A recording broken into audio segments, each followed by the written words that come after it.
Zdravím fanúšikov z nášho štúdia. Tentokrát nám s preview-čkom pomôže náš dobrý kamarát Samo Dajča. Servus!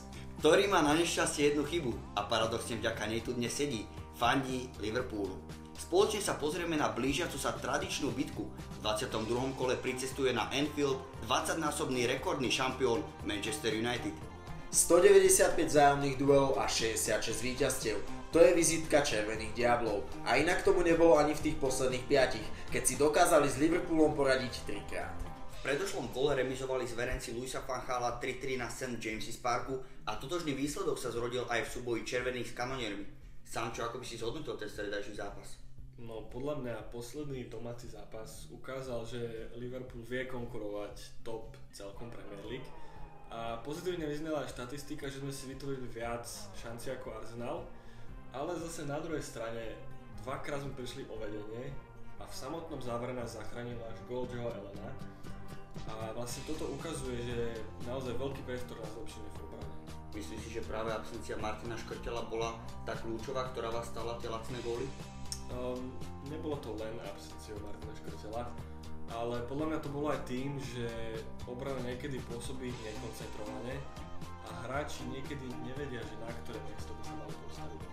Nedávno uplynulo 100 dní od nástupu Jurgena Kloppa do funkcie trénera Liverpoolu. Samčo, ako hodnotíš jeho doterajšie pôsobenie?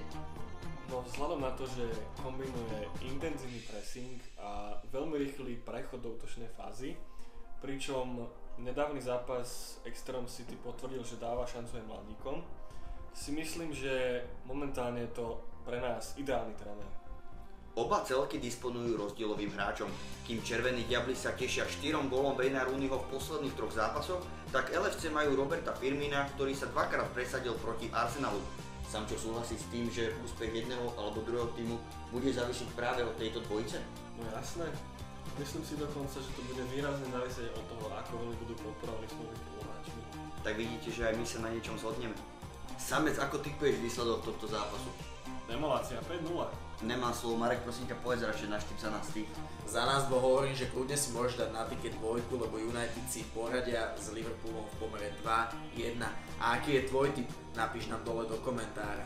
Toto bolo od nás v rámci preview 22. kola všetko. Nezabudni sa prihlásiť na odber, lajkuj a hlavne cestuj s nami na futbal!